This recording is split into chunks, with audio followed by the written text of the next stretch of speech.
Hello viewers, I'm SB and welcome back to Citizen Sleeper, where today we have all this flux data and we are ready to broadcast it not to both Sol and Havenage, but to everyone, I would hope, to the station as a whole. And here we are told, once we do so, the final series of events on the Eye will begin.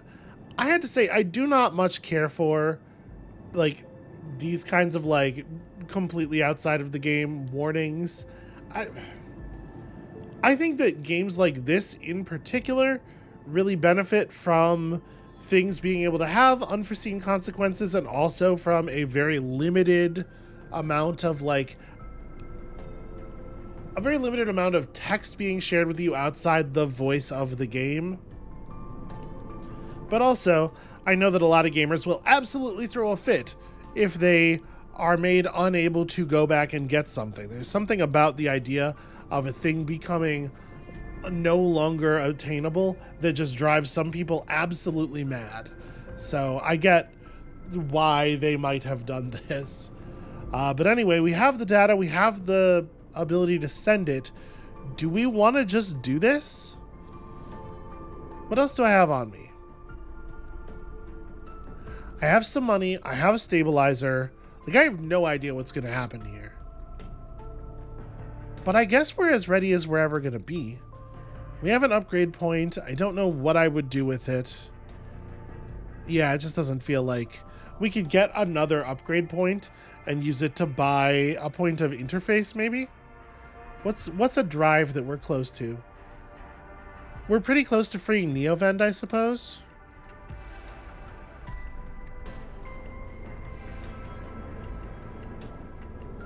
If we were to cross over here, how long? Oh, you're going to be waiting quite a while on ship mine fragments to return. Yeah. Get to know Memphis is going to require several days of...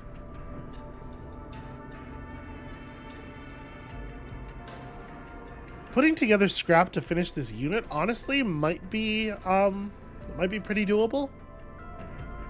Right, we know of a place where we can cash in high dice for scrap very reliably. A couple of places, in fact.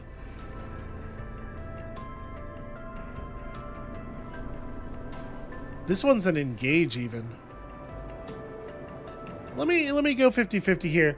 I'm curious whether putting the 4 scrap into that building would give us an upgrade point. I don't know what we're gonna, the +1 interface might matter, right? It could.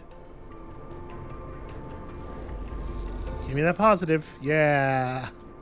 All right. That's enough scrap components to come down here to the derelict unit. With enough scrap, you might be able to seal it up. Let's do it. There might be some dice work to do, some engineering checks to pass, or something after we've done this, though.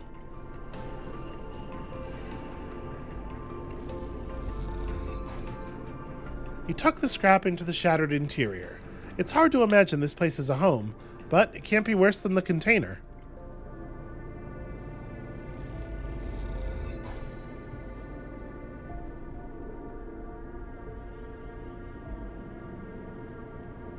Okay, then we have to seal it up with endure checks.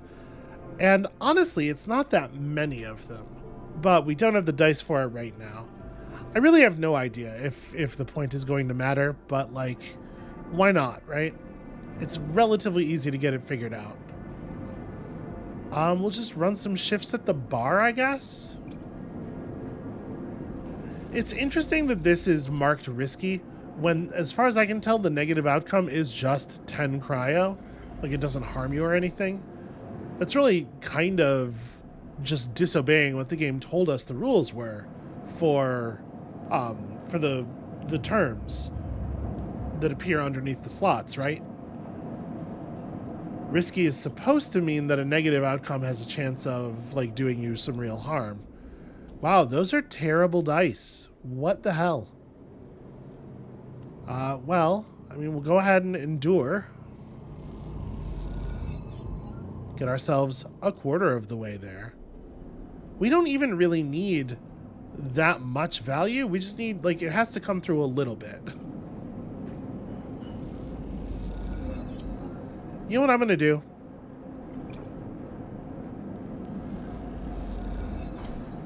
I'm going to finish these. I'm going to go buy another tab of stabilizer here.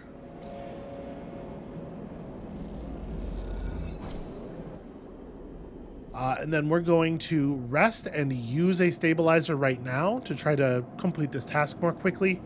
And then we still have plenty of supplies for, hopefully, whatever might come up. Oh, I should rest, yeah. More than enough supplies for whatever might come up in, you know, the... I have no idea. I have no idea what's going to happen. Okay, that's going to do it.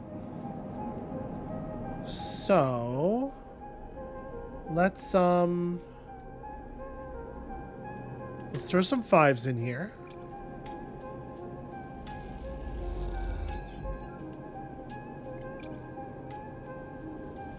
And then we're going to have to use a 4 no matter what. So let's just go ahead and do that first. I'm assuming the neutral is just a +1. Yeah, okay, so we'll spend the other 4. Alright. Drive complete. Huzzah. We'll see if it matters. And then we have the ability to end the cycle here. We also can feed a stray. There's signs that a stray animal has been nosing around near the unit. A handful of chits for some crackers should bring it out of hiding. I will absolutely feed what I'm assuming is a cat.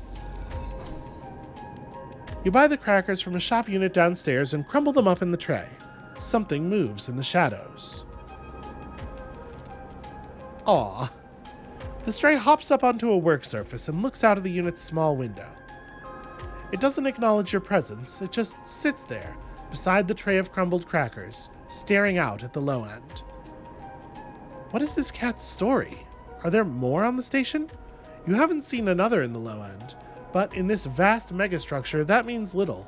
There could be a whole colony of cats like this one down in the Warrens. You look at its sleek dark fur and sharp eyes. It doesn't look ragged, it looks at home. In fact, its presence in the unit makes you wonder if this is the stray's apartment that you're squatting in. I feel like this character is very much like a try to engage directly with the animal kind of character, right? We approach the stray. You lean a little forward and the stray tenses up. Perhaps best to give it a moment to get used to you. The stray settles a little and starts eating, picking at the broken crackers. You don't remember ever having been this close to an animal. It triggers something in you, a recognition of a life totally unlike your own, but still somehow connected, parallel, even interwoven. The stray licks crumbs from its fur. Do you like it here? The stray flicks their tail at the sound of your voice. It's hard to imagine the stray liking anything, or at least being vulnerable enough to admit to it. But the stray's pleasure at existing here, in this place, shines through its every sinew. It is not that the stray is always happy on the eye, but that the stray is engaged by this place. It is alive here. You turn your eyes to the window, the one that the stray looks out of, and you both watch the stars and the ships together. You feel something pass between you and the stray, a kind of acknowledgement of each other, a sense that each of you might share something with the other, a point of connection. Then, all at once, the stray yawns wide, hops down from the unit, and brushes along your legs. And then it is gone, out through the unit door and back into the corridors of the low end. That was worthwhile, right? And then, I guess, I don't know exactly what's going to happen next. Do we want to come at it potentially with full dice? Like, what I'm wondering is, it might set the eye into sort of like a new state, or very much limit where we can go, and give us a bunch of new clocks to interact with. And if we're going to get new clocks, then I think that we probably want to have, as much as it's nice to have a 6, we probably want to have 5 dice on hand, right? So let's rest once. We'll just use the 6 to take a +3 on Sunbathe. And then we will end the cycle. And with our new grip of 5 dice, let us go forward into the end of the flux. Yeah, not a bad set of tools to work with. It's also possible this is just going to be a little bit of like text to read and then an ending crawl. That might happen. I might be over preparing for absolutely nothing. Well, I mean, episode purge will begin. No, that suggests that there is more stuff to do inside. All right, Peak's relay lies ready. This is it. This data is a ticking time bomb. I definitely feel like people deserve to know the situation that they're in, though. With the data sent, the only thing to do is wait. As you do, you imagine Helene receiving the data, perhaps in the middle of some Havenage Council meeting. You think of her trembling hands as she slips out of the room to read it. Her reaction you can't predict. She's really like not even a character to us at this point, right? We've had like 1.5 conversations. And we don't know anything about her in any real sense. We know what she's told us, but we have no reason to believe any of it. You imagine Saul, too, one of his crew finding him in some corner of the Pilgrim Seed, overseeing the modifications that will turn it into an ark. Those sharp eyes scanning the data, looking for a way to proceed. The wait draws out, and to pass the time, you watch the activity beyond the edge of the eye, the scrap shuttles pulling components from the now abandoned cordon, and the supply skiffs making runs between the flotilla ships. It isn't long before you hear the chirping of one of Helene's now familiar drones approaching the viewing platform, and then Helene herself strides into the room. Where did you get this, Sleeper? Helene holds up a slate scrolling with streams of flux data as she enters. I need to know your source. Yeah, hello to you too. You didn't bring me here for a reunion, I assume. Helene smiles a thin smile. Then you'll forgive me for skipping the pleasantries. She pauses and pushes her hair back out of her face. This is a lot to take in. A shadow protocol inside the flux, the system's CAN channel starting up, a total collapse of the eye. She rubs her forehead. If I bring this to the council, they'll... She turns away. I don't feel the need to interrupt her line of thought here. Do you know what has been happening within Havenage, Sleeper? She looks away out at the flotilla. Since the refugee ships started arriving, things have changed. It's chaos. No one can settle on a single issue. There's division at every vote. But in the division, only one group prospers. The hardliners. Because as each counselor gets tired of the arguments, gets tired of compromise, they become more attracted to the easy answers. The flotilla is to blame. The refugees are opportunists. The eye must be defended. She shakes her head. And now you're telling me they brought something to the eye that could cause its collapse. No, they did not. They did not bring it.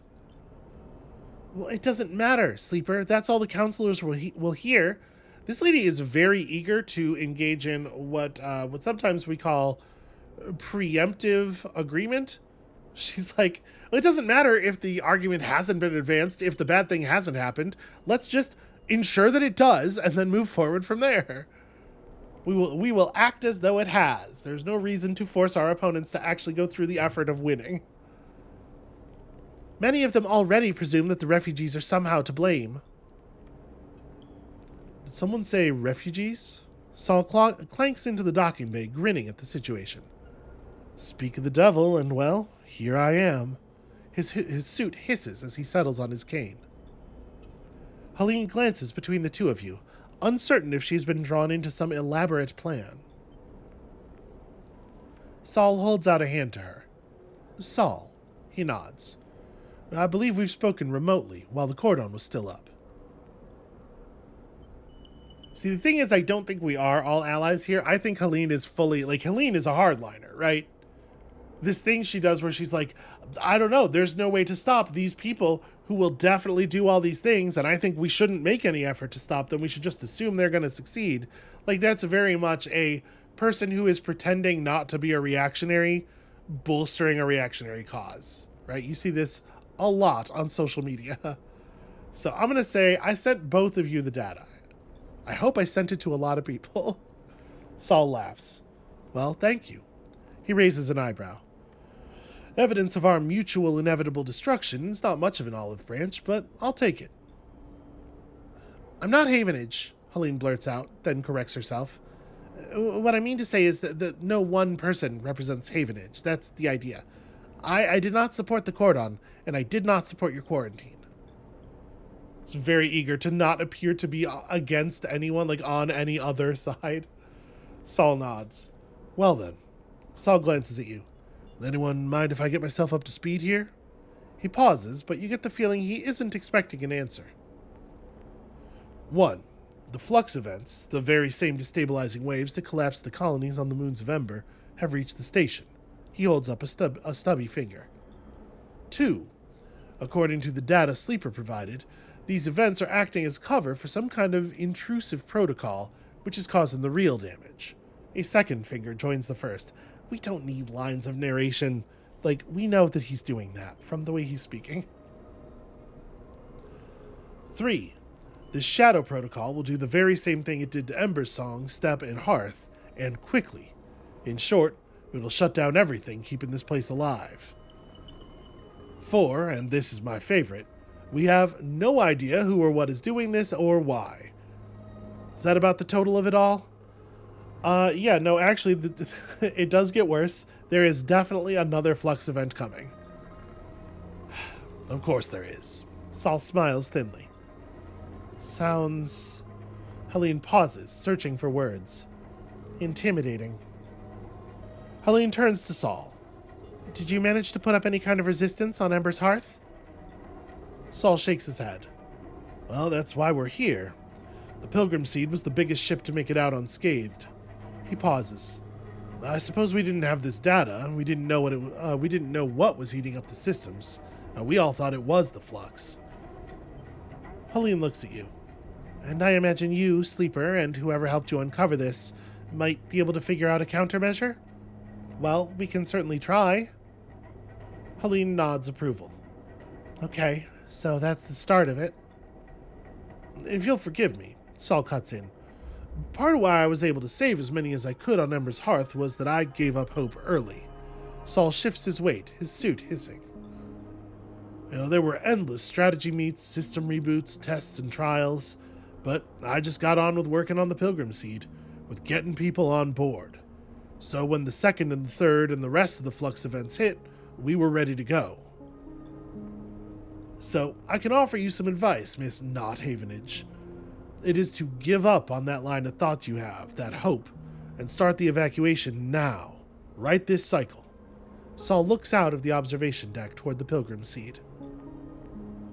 I've already started the process of converting the remaining volume of the Pilgrim Seed for human habitation. With Havenage's resources, I dare say we could finish the job with time to spare. Saul scratches at his beard. I know it's hard and I know it's sudden, but you have to give up hope. We have to run. There'll be no heroes here, just those that keep living and those that don't. Helene listens in silence, making calculations. She looks out at the bulk of the Pilgrim Seed, which, despite all its vastness, is dwarfed by the eye as a whole. Something flickers in her eyes. She opens her mouth to speak. She stops, frozen. Let me think. Helene rubs her temple. I need a moment. Helene paces, and as you watch her, you realize how young she is, and how lost she is in the systems and protocols she has to navigate. You can almost see the strings and ties that bind her, glinting like webs in the wide space of the observation platform. Well, could we just purge the Shadow Protocol? Helene stops pacing. But with what resources? The data you sent me, this thing is a shadow. Uncontrollable, untraceable. Perhaps with the full contingent of the Havenage Systems Department, But that would require hundreds of work orders to be overlooked, maintenance schedules abandoned. She looks away. I mean, getting that through the council, would that even be possible? She glances at Saul, who is patiently watching and patiently listening. Well, can we just do it without them? Oh, impossible. Helene looks at the slate again. I'll take this to the council and force them to listen. Force them to act. Of course, if she believes this is possible, then why wasn't it possible with, like, why was this not the move at any other time, right? You both jump as someone loudly clears their throat nearby. Your eyes jump to the dark entryway that Helene emerged from just minutes ago. Oh, what a cozy little meeting this is. A man steps from the shadows, dressed in the same style of Havenage overalls as Helene. And I must say, that is some very incendiary rhetoric you're using, Counselor Helene. You glance at Helene and her face drops immediately. Camp. She curses under her breath. The word camp kind of sounds like a curse under your breath already. Saul shifts his weight on his cane, but otherwise remains still, like a casual observer. Plotting against Havenage with an interloper, he gestures at Saul. Everyone will be so disappointed. Kemp smiles a bright smile. If some of the counselors had such high hopes for our youngest member. His smile drops. I, of course, never let novelty distract from the importance of experience. Helene stares daggers at Kemp. Enough of this petty shit, Kemp. You need to see this. She holds out her slate with an outstretched arm. The games are over. No more point scoring, no more lobbying. You and your hardliners need to stop. This is something real. Kemp calmly takes the slate and prods the screen, scrolling through the flux data. His face betrays nothing, but you see some complex calculation flickering in his sharp eyes. He gestures, and out of the shadows, 2 Havenage security officers appear. As they do, both you and Helene take a sharp breath in. They are carrying long, boxy guns. You've never seen anything like them on the eye. Gloss XPR logos glint along their barrels. These are Esch's weapons, confiscated by Havenage in the smuggling operation gone wrong, and now put to use. It's weird that these actually did get confiscated, but the water and stuff didn't. Because the water and food did end up finding their way to Saul's people, right? I think that's what we were told. The writing in this whole expansion is a little bit looser, I think, than in the main game. Kemp holds up the slate, and one of the officers takes it and slips it into a pocket on his vest. He smiles at Helene, then follows her eyes to where they're fixed on the matte black barrels of the officers' weapons. Also, this has very little to do with anything. Like, at this point, it's too late, I guess, to raise this concern, but I don't understand what the point was of smuggling weapons to the refugees anyway. It's not like the security response of the Eye would ever have been to drop people on the ships and, like, fight room to room, right? It would have been, like, don't allow the ships to board, shoot the ships down from space, something like that. So, smuggling guns here, like, it doesn't make any sense from Esch's point of view. It really feels like a thing that was thrown in just to be like, but then they were doing a violence, or threatening to do a violence, and then to set up this turnaround, which doesn't really need to be set up, because these people could just have guns. They are station security. I don't know. The weapons we confiscated from the spacers. Helene looks at you. From your friends. She narrows her eyes at Kemp. You can't do this. You can't use them. Kemp shrugs. Though you've just handed me evidence that the flotilla's infected this station with a virus. With a shadow protocol that threatens the life of every Havenage member. Every person on the Eye. He gives Helene a dark look. This is not the time for half measures. Helene steps forward without thinking, and immediately the officers raise their guns. Be very careful here, Helene. I don't think escalating this situation will play in your favor. Kemp sighs. You are in the wrong here, plotting against the Council, hoarding data vital to our work. It's all so obvious. You couldn't win power by Havenage's systems, by our laws, so you resort to this. Kemp shakes his head. Well, the law is with me. It's as simple as that. So now, you need to come with me. Saul shoots you a purposeful glance. Now is the only moment you'll have. Yeah. What does run at camp accomplish? There are 3 people here. 2 of them have guns. Running at camp is the wrong move no matter what. Running at one of the security officers could be useful, and I'm going to assume that if we clicked this, that is more or less what would happen. I think that's in line for this character, sort of like not really thinking through the plan, but just like make the move, engage with the problem directly, and then figure things out later.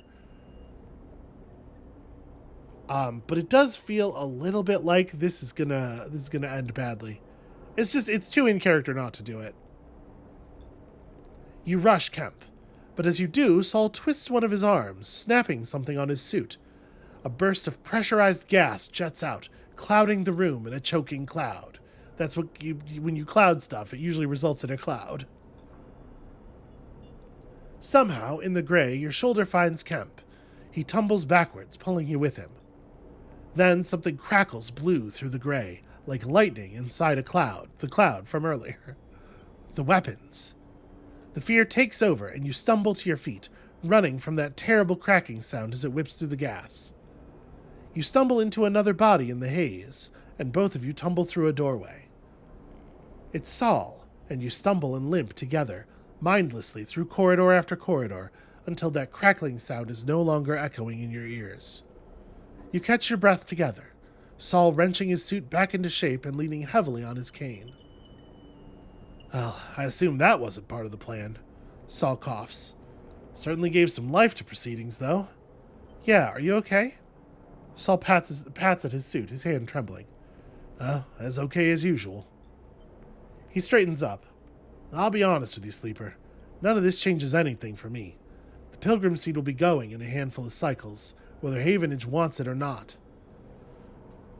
Yeah, okay. Like, we could plead with him not to abandon the eye, but the fact is, he's not really in a position to help us anyway, right? He doesn't know anything about what needs to be done, or, like, we still need to, like, figure out a method of fighting the Flux before Saul could possibly play any part. And the part that Saul could play is mostly just providing manpower, right? He could just have people help us out with whatever it is we determine needs to be done. So I don't think pleading with him to not abandon the eye makes sense. And if he's right and we can't solve this, it is a good idea for there to be a lifeboat for at least some of us.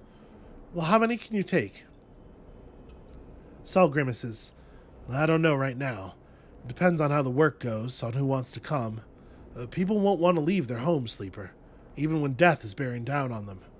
I know that all too well. Saul puts a hand on your shoulder. There's a berth for you and for any you can gather, Sleeper. That much I owe you. Well, thank you. Saul nods. He glances back down the corridor.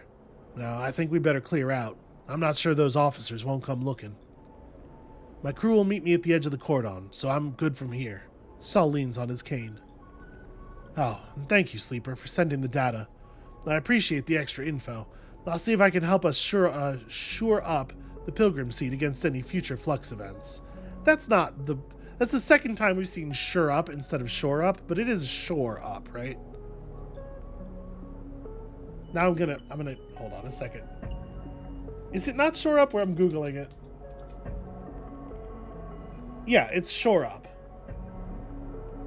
Derives from the noun shore, meaning prop, a beam or timber propped against a structure to provide support.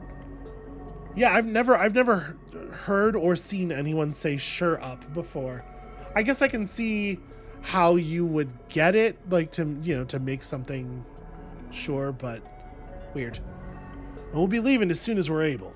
If you want to help us get there faster, well, you'd be welcome. He meets your eye. If we had you back on Ember's hearth. He pauses, suddenly losing his appetite for discussing the past. Well, he smiles. Just don't keep me waiting. And he limps off down the corridor toward the edge of the cordon. You pause for a moment to let your thoughts catch up. Peak will want to hear about all of this. They should be your first port of call. Yeah, definitely, for sure. New drive. Evacuate the eye. Alright, it would be good to evacuate the eye. We should try to, save it if we can. As you enter the climbing briar, you immediately have to jump aside as Ash, lugging a massive crate across the cargo bay, pushes past you, grunting an apology as she does. I'm gonna grunt back. She doesn't want to talk to me. Always. But a grunt might be okay. Ash doesn't look back. I tried speaking her language, As you turn back to the bay, Peak pushes past too. Sorry, Sleeper, just a second.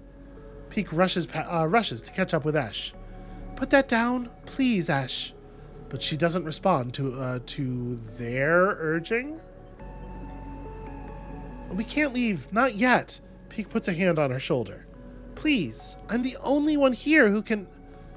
The crate drops, the sound of its impact echoing around the bay like thunder. Can do what, Peak? Her eyes are burning with anger. Save this place? Are you still that naive?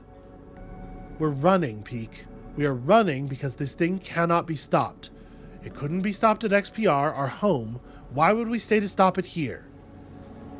Because we can, Ash. We can give these people a chance, Peak pleads with her. Like they gave the refugees a chance. Ash shakes her head. No, Peak, this is not on us. We barely made it out of XPR.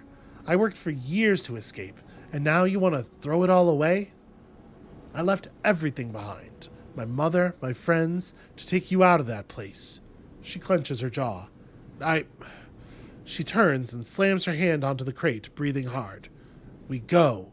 That's the end of it. Peak turns away. You feel unsure what to do, but you know now is not the time for outside arguments. This is between them. Peak crosses the bay toward you. I'm sorry you had to see that, Sleeper. They sigh. Let's talk upstairs. Peak leads you to the entry ladder, taking you up out of the bay and into the habitation level of the ship. You follow them through the tight corridors, noticing the handwritten notes, the clutter, the repairs, the signs of a home. Here, sit. Peak gestures to the broad mess table with its curved couches, and you slide in on one side. Peak sits opposite. They brush their hair out of their eyes and take a deep breath. So, how did it go? What did they say? I've been waiting all cycle. We want to tell them about all these things, right? Why would we not? I guess we have to start somewhere. Tell them about Kemp. That's probably pretty relevant. Peak looks increasingly troubled as you tell them about the hardline counselor Kemp's sudden appearance. About the XPR embossed guns and the resulting chaos.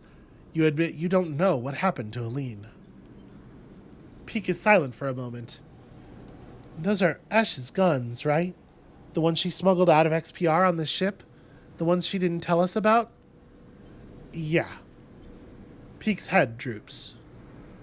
Ash, Peak whispers to himself. Again, this doesn't make any sense, but fine. Peak takes a deep breath. Then we can't be sure that Helene can help us at all. If Kemp has taken her, or if the council looks on your meeting darkly. Peak nods softly. Then this is on us. That was true anyway. What's on us? Ash is standing quietly in the doorway listening. You don't know how long she's been there for. Peak looks up at her with tired eyes. Sleeper found the weapons you smuggled from XPR. Ash freezes. She glances between you and Peak, as if this might be some elaborate joke. Havenage used them. Ash moves out of the doorway and enters the room. What happened? Peak interrupts. The hardliners within the Havenage Council used them, Ash, against their own members. Ash shakes her head. Good. Anyone in that corrupt mess deserves what's coming to them. She grimaces. But they should never have laid their hands on those weapons. If I'd have known... Peak goes to speak, and then decides not to take the bait. They glance at you. I'm sure you've heard enough of us arguing this cycle, Sleeper. Peak shoots a look at Ash. But our introduction of those weapons into the equation are just another reason why we cannot simply run away. Ash looks away, but says nothing.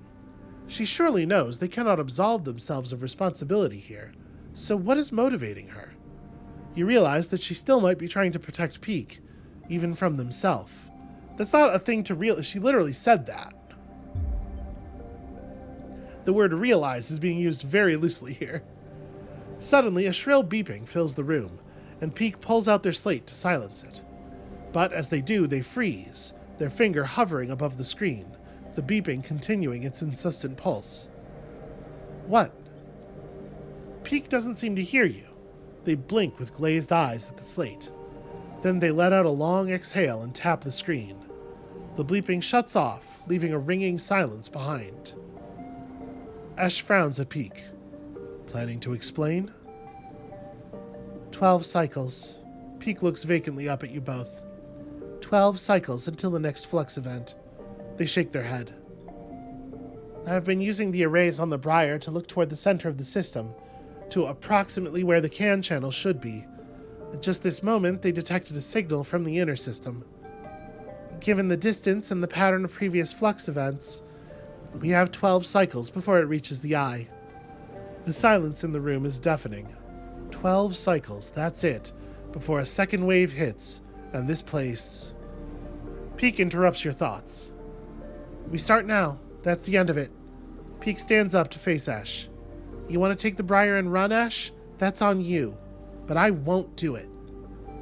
They take a deep breath. I'll be here, Sleeper, for every cycle it takes, trying to find a solution. I'll need your help. Their eyes meet yours, and you see a wild desperation flickering there. We will find something. The sooner we have a plan, the better. If it takes us 12 cycles to fix this thing, it'll be too late.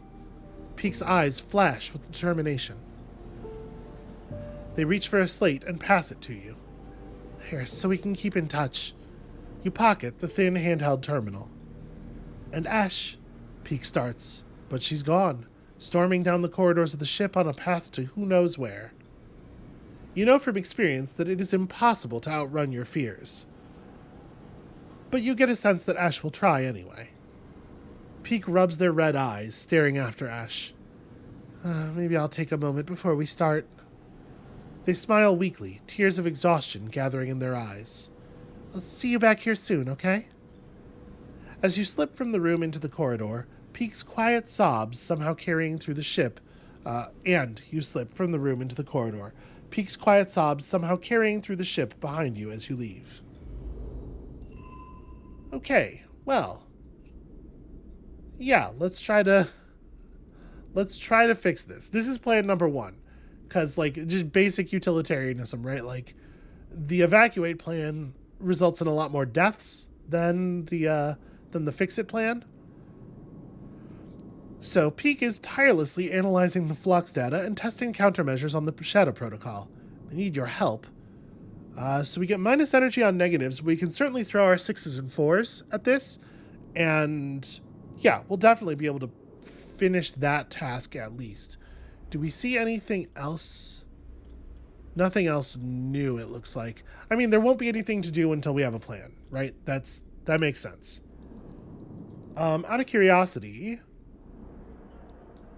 the prep for escape plan has 12 parts to it, and you get +2 on a success on either half.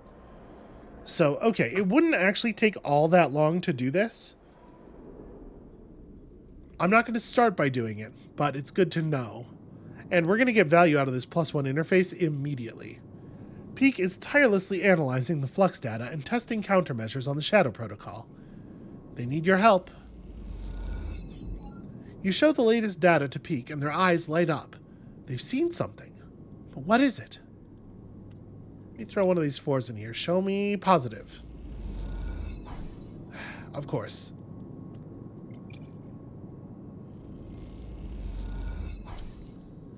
Hooray! We got 5 cryo. You sit with Peak and talk through ideas. One by one, you eliminate the possibilities. Perhaps in time you'll find a solution. Perhaps right now. Perhaps this is that time. Peak beckons you over the wide mess table where they've set up a terminal. The hours of bleary-eyed work have left you both drained. Peak looks ready to collapse. You slide onto the curved couch beside them, something dark and malevolent filling their screen like an oil stain. The Shadow Protocol. Not quite. Peek's eyes seem to glitter in the screen light. This isn't what you think, Sleeper. Not by a long shot. You look again at the screen, leaning in close to the dark curved shape to see its texture. You see whirls and currents like a river, a dark flow unlike the Shadow Protocol's dark tangle. There's something familiar about this shape. Then, all of a sudden, you see it. This darkness, this river of data, is what clouds the Greenway. You've seen it blanketing the networks of the station, though you've never been able to enter. Oh, the Greenway. Peek nods. Yes, this bizarre data structure surrounds it. I've never been able to see inside until now. Peek meets your eye. Everything I've tried to do to contain the Shadow Protocol has been a failure. It slips through any containment, absorbs any countermeasure. That, unfortunately, is an unavoidable fact. And yet the eye still spins. The Shadow Protocol is being slowed, partially contained. It's spread across the station, as we've seen, but in reduced pockets, in fragments. So I started to look outside of our test cases, outside of these fragments we've been poking and prodding in our lab, and look what I found. Peek taps the key on their terminal, and you realize the screen is showing a recording of the data flow inside the eye's networks, sampled from hundreds of points around the Greenway. You watch as a subtle shift occurs at the edge of the flowing dark curve that blankets the Greenway, something spreading like an ink stain, somehow darker than the black it bleeds across. The Shadow Protocol. Now watch. Peek eagerly points at the screen. You see something strange, a fizzing at the edge of the shadow, a sparking, and then it's gone. And beneath, for a moment, a millisecond, you see into the networks of the Greenway. You're reminded of an image you had forgotten, of pulling a plant from its pot and seeing a bone-white root ball where you expected to see dark soil. The white connections writhe like worms. And then it's gone, the dark flow closing up as quickly as it opened. Wait, what did I just see? Hope, Peek's eyes, wrapped up in something terrible. Peek excitedly starts to explain. This is the only chance we have, the only countermeasure we've seen. In the moment it opened, I detected something, a centralized intelligence with the local ID Gardener. This protocol, this system, whatever it is, can protect its network from the Shadow Protocol. But if it stays in the Greenway, the eye will still fall.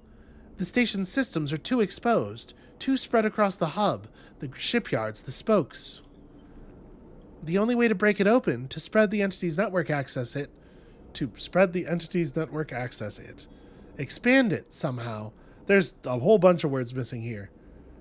You want to let the Gardener out. Peek stands up and walks away a little. They lean against the countertop, their head hanging so low that their long hair touches the work surface. You hear them breathing deeply. I don't know, Sleeper. They lift their head. I really don't know. I have nothing to contribute to that. You know as well as Peek that this is it. You know it because over the past cycles you've run every simulation, every possibility you could think of, and still come up with nothing. You've stared a hole into your screen and dreamt of that black shadow creeping in at the edges of your vision. Peek recognizes the look in your eyes, the potent cocktail of resignation and anger. Let's say we do this, Peek begins, eyeing you carefully. What do we need? They begin to answer their own question, thinking out loud. Well, I suppose we need to do two things. Find a way to limit or control the Gardener's spread, and then reconnect the Greenway. Peek starts pacing. The idea's coming quickly now. Controlling the spread means preparing the station. Limit the Gardener's network to key systems. We don't want it taking everything. We just need it to protect the station's core functionality. Then we need to reconnect the Greenway, hook it back up to the main line of the network. Those systems we prepared, they should connect, and the Gardener will spread along the paths we prepared. At least, that's my theory. Peek grimaces. But if we don't prepare correctly, the gardener might not spread, or it might spread to everything. Peek closes their eyes. And after that, things might get worse. Well, it can't be worse than a total collapse which kills everyone. Don't say it, Sleeper. Peek sits back at the terminal and brings up a map of the eye. Rotational control at the hub, life support at the Free Spoke, power routing at the Havenage shipyards. They stab at the map with each one, marking them in red. Then there's the central core, as I understand it, somewhere on the rim. I need to find it. They push their hair out of their face. We need the gardener in all these places. But how are we going to do that? Well, we could transplant the Greenway? Maybe? I'm learning a little bit about plants, right? I think it makes sense for our character to engage with this with a planting metaphor. Peek smiles. Of course. The gardener needs plants to care for. That's what their protocol dictates. They must have been part of the farming management systems of the Eye back when Solheim built it. So we seed Greenway plants into those systems, and the gardener will seek them out and protect them. Peek stares at the map of the Eye. It's a wild idea, but it could work. And we're already good at transplanting, right? Like getting the mushrooms still going in the back of the Bantian and stuff. But they pause. We'll need a way into those systems. Havenage have most of them locked down for security purposes. We can't just walk in. So we break in. Peek sighs. Yeah, sounds about right. I thought we were done breaking into Havenage facilities. I really did. Time is not on our side here. The faster we do this, the better the result. Peek wrings their hands. Head to the facilities in the hub, the Free Spoke, and the far side of the shipyard, and I'll hunt for the low-end facility. Let me know when you've seeded the networks using your slate. Good luck. They squeeze your shoulder, and you exchange fearful looks. You know, deep down, the Peek is not sure this will work, but they have to act, to move with confidence, and for that confidence you are very thankful. Okay, so is there anything else to do here now? No. Just watch the flux. Alright, so we're gonna need... this is just the normal Greenway gate, which we still can't access. Hopefully that's not going to be a problem.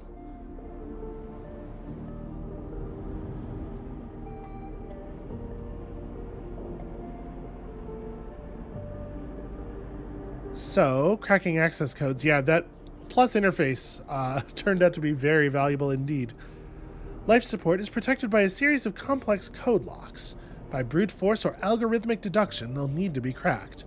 So can we approach that on the network layer? No, we cannot. Interesting. Let's take the ascender up. Rotational control. A massive bulkhead lies between you and the rotational control systems. You'll need to cut through to have any hope of access. Negative outcome here is minus condition. That's pretty harsh. Alright, let's head back down. And over here in the shipyard, right? Power routing. This one's an engage and it's only risky. The power routing center lies at the heart of the Havenage compound. You'll have to get past security before you can put Peek's plan into action. And it's only -1 energy on negative, so I'm pretty comfortable putting this 2 in here as a 4. If we do get the minus energy, we can just go buy some food from Memphis. Alright, we got lucky. I love it when we get lucky. It happens so infrequently. I'm gonna go sleep in our new home since we just put it together. It's so fancy. And you know what? Leaving crackers out for the stray. Absolutely we are. Stray fed. The stray crunches up the crackers as you watch. Sometimes they'll let you stroke them, sometimes not. Yeah, that's cool. That's their prerogative. Alright, let's try to jam some more progress in here real fast. Please show me good dice. You know? That's not terrible. So 5s and 6s go into the other parts, right?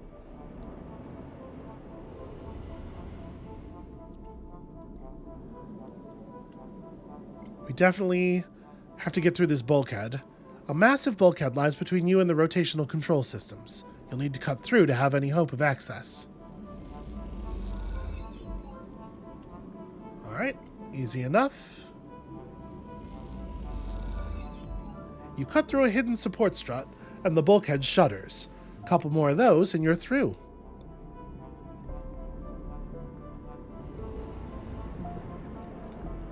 Unfortunately, with both of these being danger, I'm a little concerned about spending like lesser dice on them.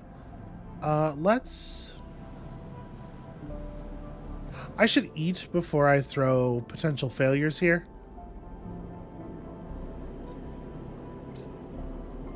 Let's give Emphas some money. Alright. The -1 energy would still suck, but it wouldn't be the end of the world here. So we'll use the 2 and the 3. Okay, gained something off of the energy. We'll have to use the 3, and we'll have to use all of our dice at this point. But we will at least close this one up today.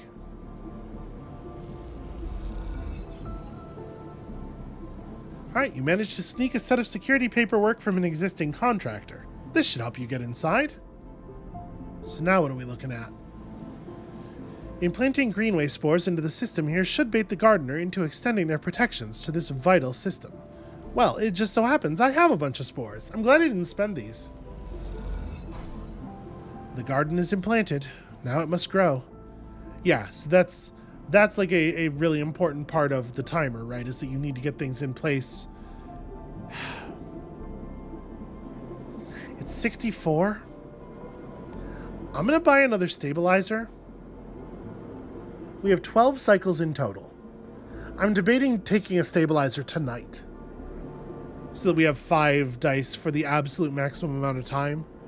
You know what? I'm going to do it. This doesn't leave us with a lot of money, but we can turn low dice into money at this point, and that's fine, I think. And let's down a stabilizer right now.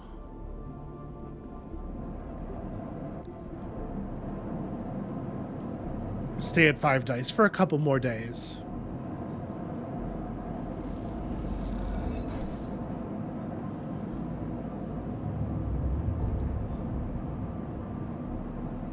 Alright, we're pushing through. Please show me high dice. Please, please, please. Rock. Okay.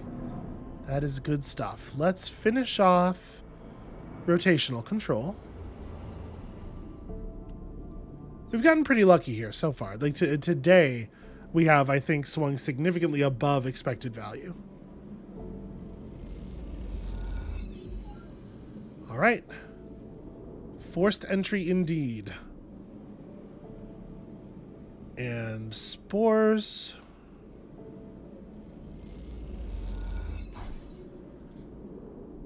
All right. And we're getting this done pretty quickly. So over here at life support. Life support is protected by a series of complex code locks. Let's get through some of them. You get lucky with the common access string, jumping your progress ahead significantly. I think we can afford to throw a 4 on this as well, probably. Unfortunately, predictive reasoning only shows you the outcome of positive and negative. It doesn't show you what a neutral result will do. So, fingers crossed here that the neutral result doesn't really suck. It was +1, -1. Okay. -1 energy isn't actually anything, given the position we were in. Should we... I'm definitely a little bit leery of putting up the 3 and taking the chance on an actual negative result. But if it came up neutral or even... Yeah, man, if we just bought food... I'm going to buy food. I'm going to buy food from Memphis and we're going to play that 3. And then we're going to spend this 1 like working in the bar probably.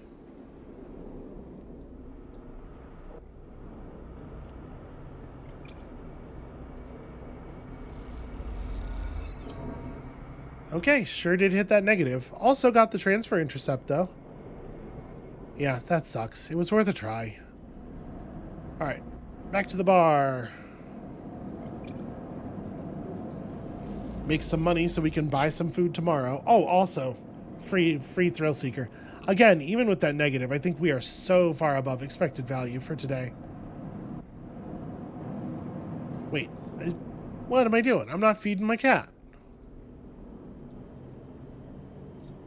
My in the same sense that you say my friend. Obviously not like, not possessively. I don't think the cat would stand for it.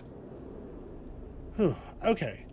I think what I'm going to do here is, why would I not rest in that? What am I doing? Let's rest here and then maybe call it, because there's a good chance we're going to finish this, and I don't know how long of a sequence finishing this might lead into. Yeah, we're going to get to finish this. The 4 plus the 5 does the job. I can't believe we rolled 3 1s. That's pretty harsh. But yeah, even on the lowest possible outcomes, the 4 plus the 5 does the job. So, yeah. I'm going to call it right here. That's going to be it for us for today. Thank you all so much for watching. When y'all come back next time, we are finishing up the seeding, and then there's still the matter of coaxing the gardener, of creating the bridge in the systems that the gardener can be coaxed across, and we're not there yet, but this was good. This was good, fast progress. So hopefully when y'all return, we will continue to make progress at this speed, although these 3 1s certainly are not suggesting that. And we'll see you then.